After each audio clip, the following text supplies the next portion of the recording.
I did this drawing to talk about the relationship between the guys on the ground, in this case US Marines, and pilots. So I was speaking to Bill Hardy, who was a Hellcat pilot who also flew Corsairs in the Pacific campaign. And he was saying that in the beginning of the war, the ability for the guys on the ground to talk to the pilots in order to direct their ordnance into the right place wasn't that good, but towards the end of the war, they became really efficient at doing this. And so Bill was telling me how he became good at dropping napalm into the mouths of the caves on Mount Suribachi. I mean, they're small openings, and he was able to fly up these ravines and drop a napalm bomb directly into the mouths of these caves. So how was that possible? Because these guys were directing the pilots, telling them exactly where to go and what they were looking for. In Bill's case also, he was a bit crazy.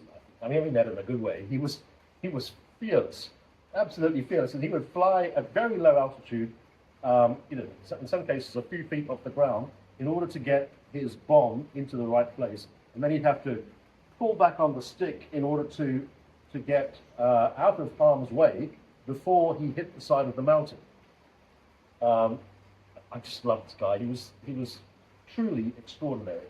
Anyway, so I also have a story about my dad in a similar context, although I wouldn't place my father in the same category in terms of bravery.